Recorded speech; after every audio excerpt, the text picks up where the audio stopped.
It's not even summer yet much of the country is locked in the grips of an intense heat wave.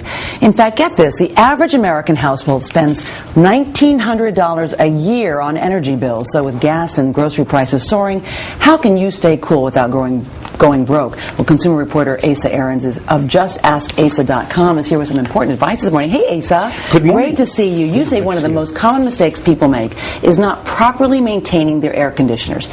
How do we? If you have a whole house air conditioner, you should have it professionally serviced once a year. If you have a wall unit, you should go in there and check for breaks in the seal and use sealer tape around it in order to make sure that none of that cool air is getting out. Also, we want to make sure that we have the right size air conditioner. How do we know what the right size is? Here's what usually happens. People wait till it gets good and hot. They go down to the appliance store. The salesman is there. I'll give you 20 BTUs. Well, you don't want to do it that way. Here's what to do. Measure your room. Measure the ceiling, the sides. Go online, Department of Energy, your utility company. Many of those places have calculators that you put in the numbers. They will crunch them and give you a hard copy to bring to the appliance store. So then you know exactly what you need. Right. Also, when you do go looking and shopping, look for that little seal, that energy label seal. Yes. How much will that save you? The Energy Star seal will save you about 10% over a conventional. It actually has a star on it. It has a star, and in fact, it's actually hard to find an appliance that is not Energy Star compliant these days.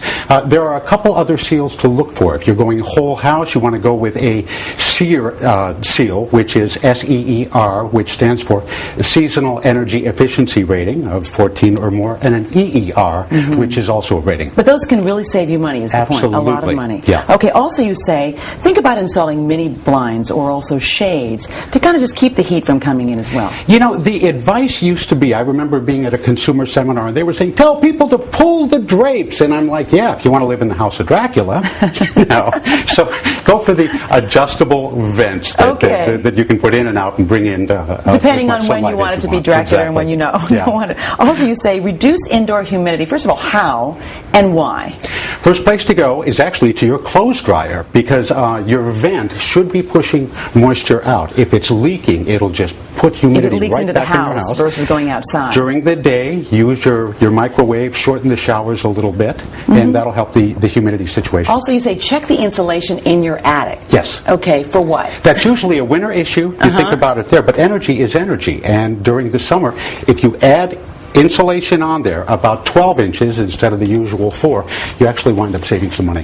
You say try to keep your thermostat at 78. That would be but the question I think a lot of people want to know is, do you let it stay on the entire day, even when you're gone, or say you're gone for the weekend, or does it make sense to turn it off? In other words, do you actually save, or do you lose by turning it on and off? The Alliance to Save Energy, from a conservation standpoint, says you should turn it off whenever you can. From a comfort standpoint, here's what you should do. When you leave for work in the morning, turn it up like 7 degrees, and that way when you come back, it'll be easier to cool it. Better yet, get yourself an adjustable thermostat or an air conditioner with a built-in timer on it and set it to kick in an hour before you get home But from in work. terms of saving money, just keep it on a low number? You can keep it on at a bit higher of a number, like if you want to take it up to 85 degrees, for example. Yeah. I say, okay, at a higher number. That's right. Exactly. Oh, you got me there. Okay, also, you say, also on your website, you say there's something interesting about gasoline. You say that if you buy gas in hot weather, it's not going to work as well as or be as efficient for you as if you buy it in cold weather? Heat expands. And here's what happens. Gas is usually sold at 60 degrees. For every 15 degrees higher, you lose 1% of the energy because of the volume.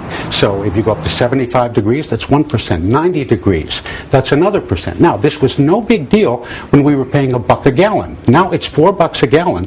So when you're filling up your tank, you're actually in hot weather losing $1 or $2 every time you do it. And so in this economy, nobody can put up with losing really any amount of money. Right, so do it at a time when it's not so hot during the day. Asa Aarons, thank you so much this morning for some very useful tips. Okay. Thank you.